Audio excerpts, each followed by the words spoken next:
Acceder a zonas de acceso restringido o prohibido o realizar actividades pese a que exista alerta naranja o roja por fenómenos meteorológicos adversos. Son dos de los casos que recoge el proyecto de ley de tasas y precios públicos en los que en caso de rescate el accidentado sí debería hacer frente a un coste.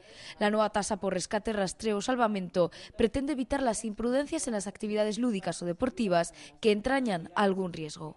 En el caso de la nueva tasa por rastreo, rescate o salvamento, tiene una clarísima finalidad disuasoria frente a imprudencias que se puedan cometer. Además, esta tasa va a permitir fomentar el aseguramiento y la cobertura de este tipo de actividades deportivas y recreativas que entrañan riesgo y peligrosidad, sobre todo cuando se realizan sin las debidas precauciones. En el Día de la Mujer Trabajadora, el Gobierno vasco ha querido recordar que apoyará todos los cambios de valores que sean necesarios para que el acceso de las mujeres a los ámbitos de decisión de la sociedad no encuentre obstáculos en su camino.